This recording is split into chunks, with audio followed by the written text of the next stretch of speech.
我知道他从小到大，他被错待了。我一直都很想要抱着小学6年级的他，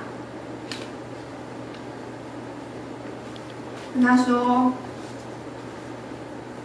没事，我知道，你做得很好了。没事，你辛苦了。”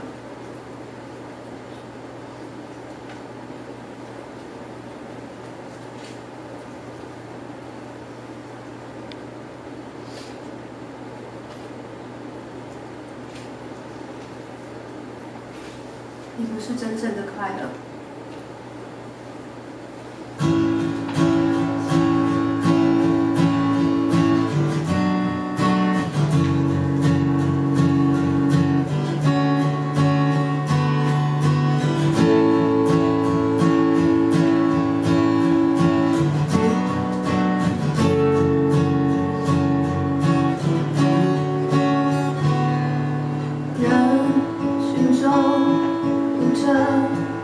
你只想变成透明的颜色，你再也不会梦或痛或心动了。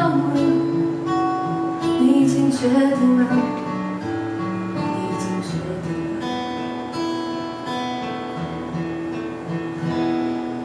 你静静忍着，静静把昨天在手心握着，而回忆越是甜，就是越伤人了。